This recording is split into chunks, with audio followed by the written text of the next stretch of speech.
गाड़ियों के काफिले देखिए, ये दूर दूर तक लोगों का जनसमूह देखिए, ये पटाखे देखिए, ये ढेर सारी बिछी हुई कुर्सियां, फूल मालाएं देखिए।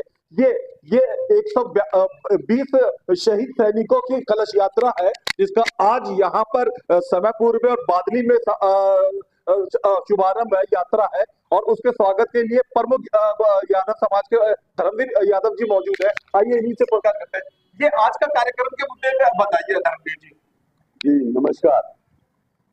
आज हमारी एक हीर रेजिमेंट की डिमांड को देखते हुए एक हम जो वीर शहीद 120 रजांगला में, जो आज रजांगला जब भी कभी आप गए भी हो वहां पे, तो वहां एक स्मारक भी बना हुआ है, हीर रेजिमेंट हक हमारा।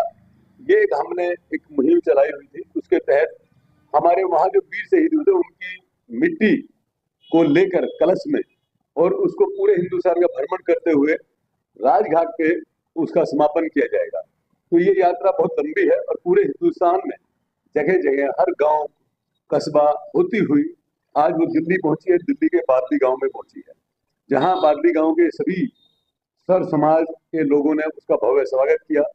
सब वहां इकट्ठा हुए और उन्होंने सबने वहां पुष्पांजलि, उन शहीदों की मिट्टी को पुष्पांजलि और नमन किया।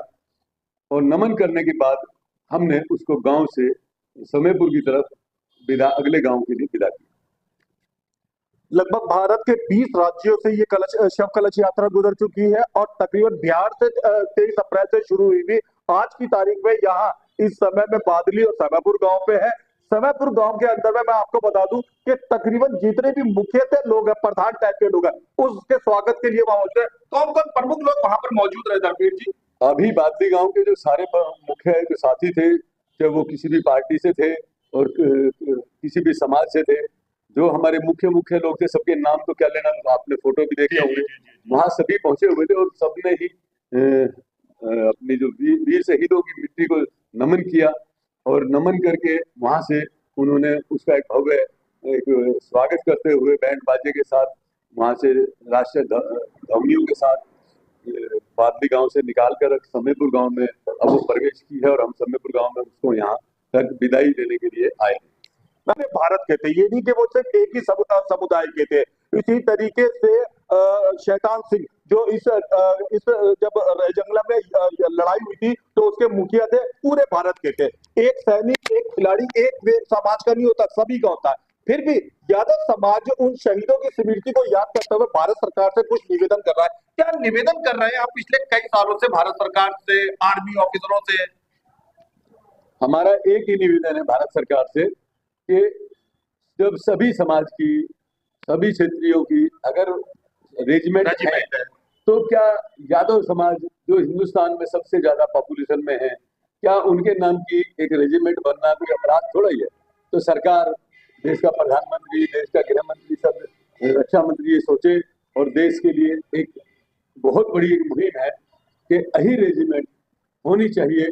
हम भी अपने कंधे पे अहीर रेजिमेंट का हक चाहते हैं। उस हक को उस हक की मांग के लिए हम सभी शहीदों को नमन करते हुए आज रजांगला की जो मिट्टी है उसको नमन करते हुए इस आवाज को पूरा हिंदुस्तान उठा रहा है, और पूरे हिंदुस्तान में ये यात्रा घूम रही है। और सभी का जो अपार स्नेह और प्रेम और जो आशीर्वाद जो लोग ले रहे हैं उन वीर शहीदों से, जो नमन कर रहे हैं वीर शहीदों को, उन सबको देखते हुए क्या भारत सरकार को थोड़ा भी दया नहीं आ रही कि एक रेजिमेंट बना दे?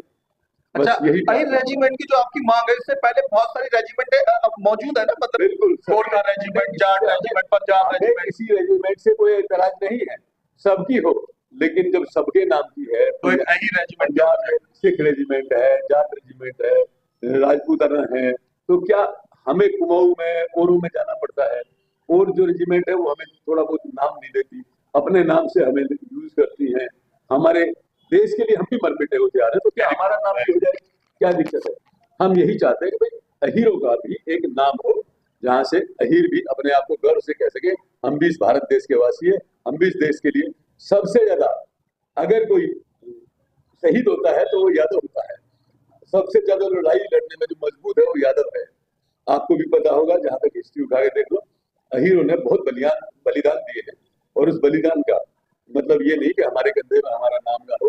अहीर रेजिमेंट अगर कंधे में नाम लग जाए तो हमारी यही एक मांग है। भारत देश के प्रधानमंत्री से, राष्ट्रपति से, गृह मंत्री से और रक्षा मंत्री से, सभी से यही डिमांड करते हैं कि हमारा एक नाम।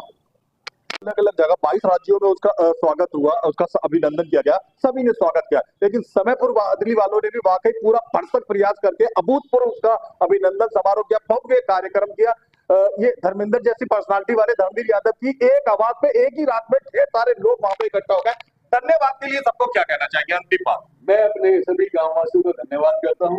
मेरे गांव के सभी युवा भी और हमारे जो प्रधान और हमारे जो गांव के सीनियर सिटीजन, सब महिलाएं, सब ने जो आगे भव्य स्वागत किया, इसके लिए मैं पूरे अपने क्षेत्र के लोगों को और बाकी गांव के लोगों को खासतौर से बहुत बहुत धन्यवाद करता हूं। उनका सबका प्रेम जो मिला और शॉर्ट टाइम में, एक दिन के टाइम में जो इतने सारे एक जनसंख्या के रूप में हम लोग इकट्ठा हुए, इसके लिए मेरा गांव मेरे साथ तन मन धन से खड़ा रहा। इसके लिए मैं पूरे गांव का आभार व्यक्त करता हूं। पूर्व में धूमधाम से निकाली गई। ये श्रीमान जी, हमारे आई रेजिमेंट हमारा हक है। ये अंग्रेजों के समय से आज तक आई रेजिमेंट बनी हुई, और रेजिमेंट बनी हुई है और कम्युनिटी की, लेकिन आई रेजिमेंट नहीं बनी हुई है और संख्या इनकी सबसे ज्यादा है। ये हमारा कसूर क्या है जो हमारे साथ दुर्व्यवहार, इस तरह का व्यवहार किया जा रहा है? ये नहीं हो गया, हमें हमारा उचित हक दिलाया जाए और ये हमारी प्रार्थना है सरकार से और सभी सक्षम व्यक्तियों से, नेताओं से।